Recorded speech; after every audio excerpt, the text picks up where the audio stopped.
बिस्मिल्लाहिर्रहमानिर्रहीम। अस्सलामुअलैकुम नाजरीन, आप देख रहे हैं स्कोप ट्रेंड्स होराइजन। आज का दिन दुनिया की सियासत और जंगी मंजरनामे में एक नया मोड़ ले आया है। ऐसे हालात जिनका तस्वुर भी शायद कल तक नामुमकिन लग रहा था, आज हकीकत में बदल चुके हैं। तो आइए तफसील से बात करते हैं इस बड़ी डेवलपमेंट पर। आज बहुत बड़ा दिन है, इतना बड़ा दिन कि एक तरफ यूक्रेनी सदर व्लादिमीर ज़ेलेंस्की का तैयारा अमेरिका के लिए रवाना हुआ और दूसरी तरफ रूस ने यूक्रेन पर ऐसा ज़बरदस्त हमला कर दिया कि दुनिया भर के ऐवानों में हलचल मच गई। रूस के ड्रोन्स, जिनमें ईरान की टेक्नोलॉजी इस्तेमाल की गई, ने यूक्रेन के दिफाई सिस्टम्स को तकरीबन मफलूज कर दिया।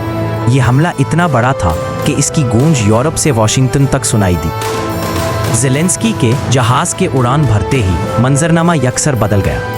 इसी दौरान अमेरिका के साबिक सदर डोनाल्ड ट्रंप ने ऐलान किया कि उनकी व्लादिमीर पुतिन से बराह रास्त बात हो गई है और जंगबंदी के हवाले से इब्तदाई मुआहदा तय पा गया है। ट्रंप ने कहा कि अब फैसला ज़ेलेंस्की के हाथ में है।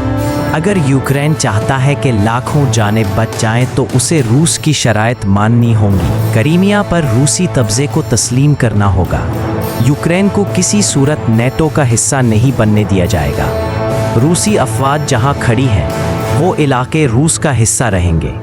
ट्रंप ने यहां तक कहा कि अगर ज़ेलेंस्की ये शराइत मान लेते हैं तो अमेरिका और यूरोप यूक्रेन को सिक्योरिटी गारंटी फराहम करेंगे, लेकिन अगर नहीं माने तो फिर रूस के पास न्यूक्लियर ऑप्शन भी मौजूद है और जंग को रोकने का कोई दूसरा रास्ता नहीं। ज़ेलेंस्की के लिए ये एक कड़ा इम्तिहान है। एक तरफ वो जानते हैं कि उनके पीछे इसराइल और मगरबी ताकतें हैं जो ये जंग रोकने नहीं देना चाहती, क्योंकि अगर रूस खुला छोड़ दिया गया तो वो ईरान के साथ खड़ा हो जाएगा। दूसरी तरफ ज़ेलेंस्की को अपने माली स्कैंडल्स और 350 अरब डॉलर की इमदाद के हिसाब किताब का भी खौफ है। इधर रूस ने अपने ताज़ा हमले के ज़रिए पैगाम दे दिया है कि या तो दस्तावेज़ात पर दस्तखत करो या फिर तुम्हारे वापस लौटने से पहले यूक्रेन का वजूद नक्शे से मिटा दिया जाएगा। सूरत हाल इस कदर संगीन है कि यूरोपीय लीडर्स भी ट्रंप से मुलाकात के लिए अमेरिका पहुंच रहे हैं। बरतानिया का वज़ीर आज़म, फ्रांस का सदर मैक्रोन, इटली की वज़ीर आज़म मेलोनी और कई दीगर रहनुमा इस डर से कि ट्रंप दोबारा ज़ेलेंस्की को जलील करके वापस ना भेज दें, खुद इस मीटिंग में शामिल हो रहे हैं। इधर रूस का मौक़िफ़ पहले दिन से वही है, यूक्रेन नेटो में शामिल नहीं होगा वरना जंग होगी। अब पुतिन ने एक और शर्त बढ़ा दी है कि जहां रूसी फौज मौजूद है वो इलाके हमेशा के लिए रूस का हिस्सा रहेंगे, और अगर कोई रुकावट डाली गई तो फिर तीसरी आलमी जंग का आगाज़ यकीनी है। ये मामला सिर्फ यूक्रेन का नहीं रहा। अगर ये डील नाकाम हुई तो यूरोप बराह रास्त जंग की लपेट में आ जाएगा। रूस ने वाज़े कर दिया है कि अगर इसके खिलाफ मज़ीद इक़दामात किए गए तो इसके 6000 एटमी वॉरहेड्स तैयार है। मज़ीद ये कि भारत ने भी रूस से तेल की ख़रीदारी बढ़ा दी है और जदीद लड़ाका तैयारों का सौदा किया है।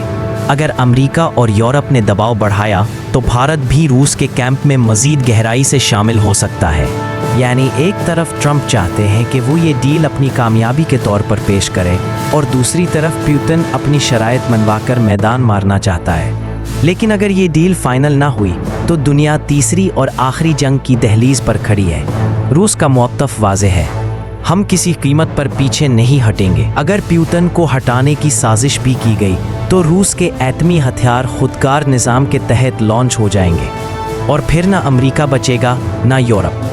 नाजरीन, ये थे आज के बदलते हुए आलमी हालात जो हमें साफ बता रहे हैं कि दुनिया एक बड़े बहरान की तरफ जा रही है।